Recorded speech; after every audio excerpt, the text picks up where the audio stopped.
শাশুড়ি মা যখন নিজেই নিজের ফাঁদে পড়ে। বাবা যা গরম দিয়েছে, আর মনে হয় বেশি দিন বাঁচবো না আমি। মা বলছি, অনেকদিনই তো হলো বাপের বাড়িতে যাওয়াই হয় না।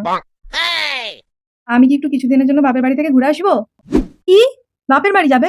বলি 2-3 মাস আগেই তো ঘুরে এলে, আবার এখন যাবে বলছো? কেন মা, যাই না, 2-3 দিনের তো ব্যাপার। মরণ, দেখো বৌমা, এত ঘন ঘন বাপের বাড়ি যাও কিন্তু মোটেই ভালো নয়, এই আমি বলে দিলাম।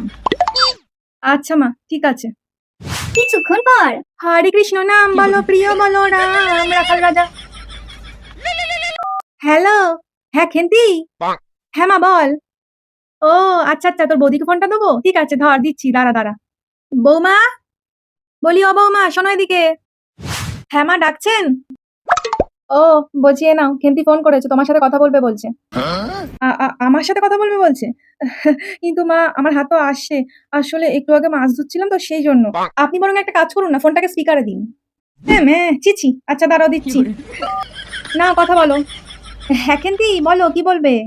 হ্যাঁ বৌদি, বলছি তুমি আজকে বাড়িতেই আছো তো? তাহলে আমি আজকে আসছি বুঝলে, তুমি কিন্তু রান্না বান্না সব করে রেখো। ও মা, খেন্তি আসবে? আসছো মানে? এই তো পরশুদিন এসে ঘুরে গেলে। দেখো খেন্তি, এত ঘন ঘন বাপের বাড়ি আসে না, মোটেই ভালো দেখায় না। কি তাই তো মা?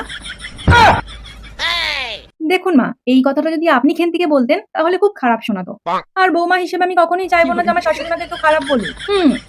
এই জন্যই তো আমি বলে দিলাম, আপনাকে ভালো করতে চাই আর আপনি আমাদেরকে কেরম করে দেখেন, ভালো লাগে না। যাই আমি মাছ ছাড়াই গিয়ে।